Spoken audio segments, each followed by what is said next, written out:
Hi, this is Dr. Damon Miller. I'm your Organic MD. And this is Carlisle Koash. Welcome to the Organic MD video podcast.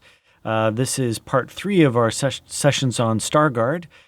So take it away, Dr. Miller. Well, we talked first about the genetics of Stargardt, then we talked about research being done on Stargardt. Today we're going to talk about some of the things we know about treatment for Stargardt disease.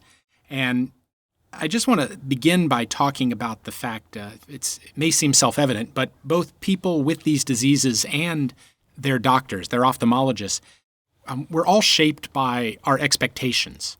The doctors are shaped by expectations that come from a sense that these diseases that affect the retina, that are degenerative diseases, that these are such complex tissues that there's no way that they can repair themselves or be repaired. And that's not true, but that's the expectation that doctors have. And that's what they just hammer in visit after visit with the people who come to see them.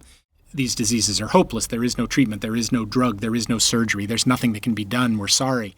And people hear that often enough, and they come to believe it too, and that becomes their expectation. And what you need to know, and I'm saying this I'm not pulling this out of my hat. This is from year after year after year, hundreds, thousands of people who have worked with the things we're going to be talking about just briefly here, who have turned things around, who've actually recovered a lot of vision, important amounts of vision. I mean, they've lost their driver's license, they do this program, and it may take a year, but they're able to go into the Department of Motor Vehicles and fair and square pass their vision exam and get their driver's license back. No tricks, no gimmicks. And we have, I'm talking about it briefly here. We have our website at bettereyehealth.com. You can start there. We have a lot of material if you want to read more on organicmd.com. If you just search for these different disease names, search for Stargardt, search for macular degeneration, search for eye disease. But just briefly, some of the treatments that are available, one of the things that everybody knows about is the use of supplements. And supplements are really important. We think we know how to do that really well. And I think personally that the kind of one pill fits all, these specialized vitamins and mineral combinations for the eye aren't very good. And even if they were great, the best that any of the research has shown is that if you take these and take them regularly, your vision will continue to get bad, just not as quickly. It slows the progression of the disease. It does not stop it. It does not reverse it. No supplement or combination of supplements has ever been shown to stop or reverse these diseases. But if it's all you did, it would at least slow it down.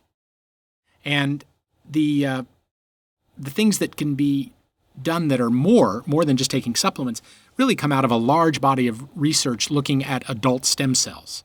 I got started and interested in this from work that was published in the 70s, where orthopedic surgeons were actually amputating legs off of rats and regrowing them. If you can regrow a leg on a mammal, man, what can't you do? As challenges go, that's up there. And so, one of the harder ones. Grace Halloran, who started these programs, she was working with people with retinitis pigmentosa, with Stargardt, and very successfully, helping people a lot.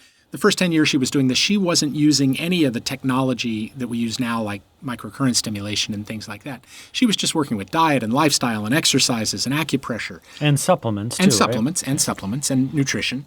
And people were getting better. And she added much later, she added the microcurrent stimulation that we use now. And it made things happen faster. It made things go a little further. Some people who had sort of plateaued got better with the microcurrent stimulation. But the microcurrent stimulation we realize now is important because it tends to support and promote the work that the adult stem cells are doing. And adult stem cells, again, don't get them confused with the kinds of things that somebody wants to inject into you from somewhere outside of you. We are born with a system for repair and regeneration.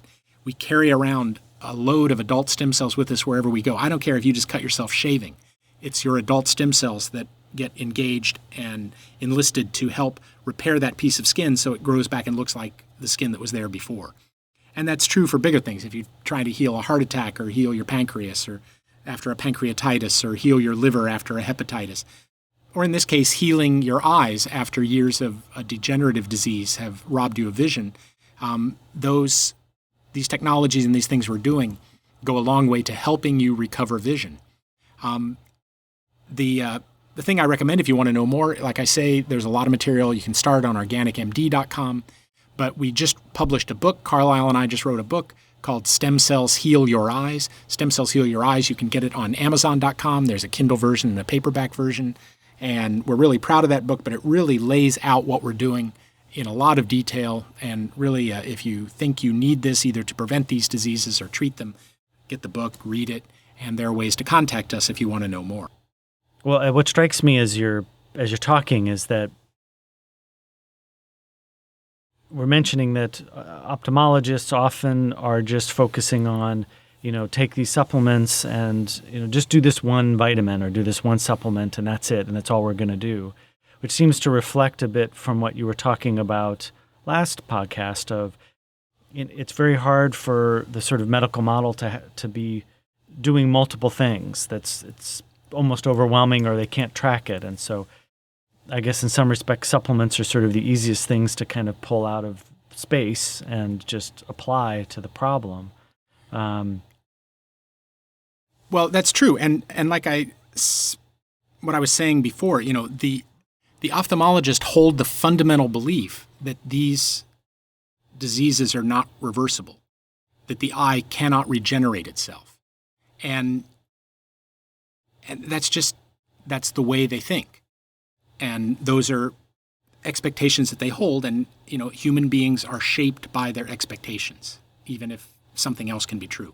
And so you have research that was done on these supplements that basically showed that taking just a few antioxidants like vitamin A, vitamin E, vitamin C, some zinc, taking those in greater amounts than would be recommended as the minimum daily requirement by the Department of Agriculture, taking those in large amounts was safe. And the people who did that over time did not progress as quickly as the people who didn't take them. So that was enough for the FDA to say, the Food and Drug Administration to say, okay, you can use that in an ad, you can market that. But the thing that is completely missed by the ophthalmologists is that, these diseases often don't show up until much later in life. We're talking Stargardt here, which is a disease that often does show up when you're a teenager or in your 20s or 30s. But even for Stargardt, a lot of these people had many years, even decades, of perfectly fine vision, even though they have a genetically determined disease that is a degenerative disease. So how did they go all those years without their eyes falling apart? Why didn't it show up when they were 2 or 3 or 5? And the reason for that is that their health was such that their body was able to keep ahead of the degeneration or even keep the gene turned off. We're not sure exactly what. But the more important point is that the treatments that work, the treatments that reverse these, if you already are deep into the disease, you've lost vision, the treatments that reverse them are really mainly things that support your health.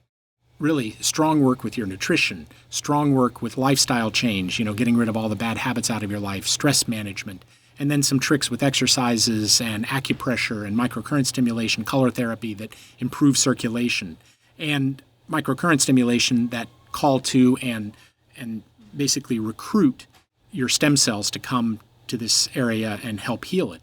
And if you do this holistic approach, you actually see results. The vast majority of people, almost 90% of the people, see results, and results being significant improvement in vision.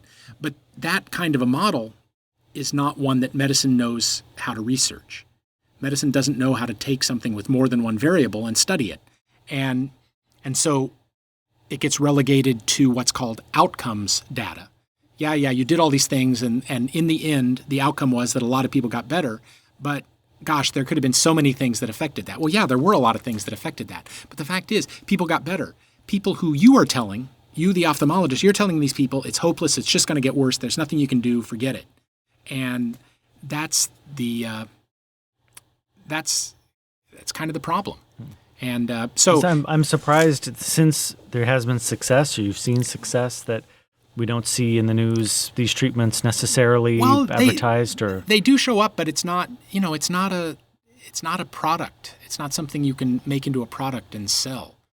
people come and work with us, and they pay us for our consultation time, and they have to maybe get some equipment. But the model of the way medicine is practiced, it's not a pill. It's not a single procedure. I can't give you one device and just turn you on your way and it works. It takes a lot of time, a lot of coaching, a lot of hand holding, and certainly an effort on people's part to make it work. I mean, you have to be willing to make some changes and willing. Well, and you have to. I mean, this is a program. People go, "Does it work?" Yeah, no. This program works all the time. You do it, it works. The question is not, does it work? The question is, will you do it? Yeah. And there are people that have the motivation to do it, and other people that don't. But the really the point here, just for this brief podcast, is just try it. There are things you can do, and there has been stuff in the news. We have a lot of news articles. We've been on the Today Show. It's been in magazines. It's been in peer-reviewed publications. It's there is material out there on this, just not a lot, and it has a short news cycle life. It may stay around for a day or two after it shows up in the paper or on TV or on the radio, but then it just kind of disappears again. But there is a lot of material and some famous people who have done this and talked about it. So come to Organic MD. You can find a lot of that there, and really get the book. If you're interested in this, get the book Stem Cells Heal Your Eyes that Carlisle and I wrote. It's on Amazon.com. It's really going to open your eyes, change your world. So thanks for joining us for this 3-part series. There will be plenty more series coming up, but we figured this was a good place to start. So have a good day and take care. Thank you.